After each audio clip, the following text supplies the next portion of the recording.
Vamos conversar então com o Procurador-Geral de Justiça do Ministério Público aqui de São Paulo, Mário Sarubo. Procurador, muito obrigado em primeiro lugar pela disposição em participar da nossa edição. Nosso boa noite ao senhor. E logo a nossa primeira pergunta ligada ao que acabamos de ouvir do deputado Paulo Teixeira. Por que não o Congresso indicar o corregedor? Boa noite, William. Boa noite aos telespectadores da CNN. Olha, porque é uma intervenção política na instituição Ministério Público. Haverá nomeação por parte de políticos, notadamente aqueles que, porventura, possam estar sendo investigados. É um poder que o Congresso Nacional, por exemplo, não tem em relação ao Conselho Nacional de Justiça. Lembrando que há absoluta paridade entre o Ministério Público e a magistratura, absoluta paridade entre o Conselho Nacional do Ministério Público e o Conselho Nacional de Justiça. Seria uma intervenção de cunho político num órgão que tem que ser um órgão extremamente técnico. Procurador, eu estava com essa pergunta engatilhada um pouco mais para o fim da nossa conversa, mas o senhor mudou o foco, o senhor colocou a paridade entre o Conselho Nacional do Ministério Público e o Conselho Nacional da Justiça. E no seu argumento, se vão mexer em um, por que não mexem no outro? Por que não mexem no outro?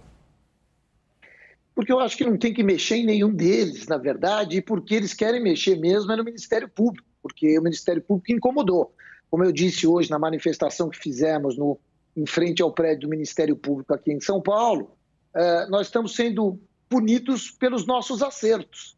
E se houve erros, esses erros foram pequenos em relação ao tamanho da instituição Ministério Público. Só em São Paulo somos cerca de 2.000 membros. No resto do Brasil, em todos os estados, nós temos um número muito grande de membros. Há uma fala sempre envolvendo questões da Lava Jato, de um ou outro abuso que possa ter ocorrido. E aí é como nós costumamos dizer, William, se querem tratar isso, vamos sentar, vamos dialogar e corrigir eventuais abusos. Mas eles são isolados, isso eu posso garantir.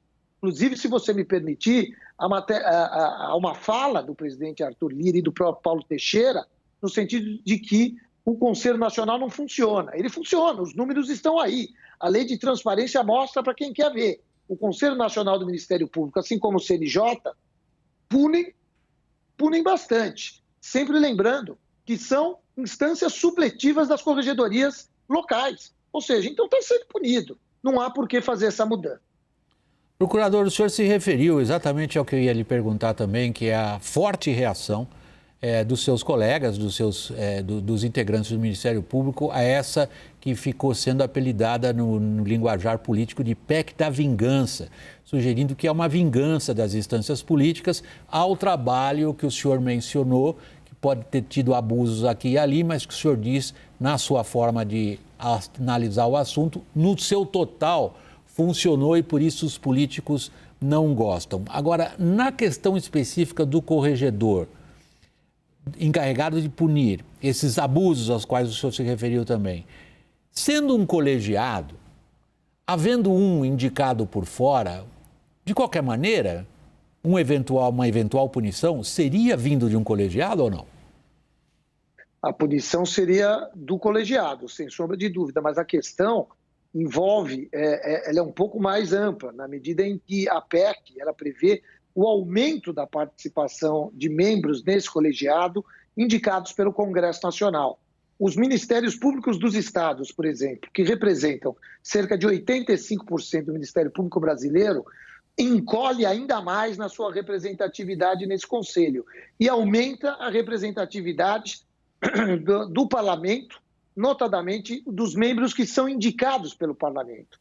Então nós estamos vendo essa PEC como uma verdadeira intervenção dos Ministérios Públicos no Conselho Nacional do Ministério Público, mas mais do que isso, todo o conteúdo dela, inclusive a questão de revisão da atividade fim, a intervenção nos conselhos superiores locais, com nomeação pelo Procurador-Geral, tudo isso mostra, na verdade, como eu tenho dito por aí, um tiro de morte na instituição Ministério Público do Brasil, porque a nossa criação ela está atrelada à Constituição Democrática. E o Ministério Público foi criado pelo legislador constituinte para ser autônomo e independente. Não há nenhum problema com o controle externo, nós queremos, mas ele não pode ser manipulado e controlado exclusivamente por políticos. Ele precisa ser técnico, ele precisa ser amplo, precisa ter participação de magistrados, de advogados, de membros dos ministérios públicos estaduais, da União, para que a gente possa ter técnica e corrigir eventuais abusos.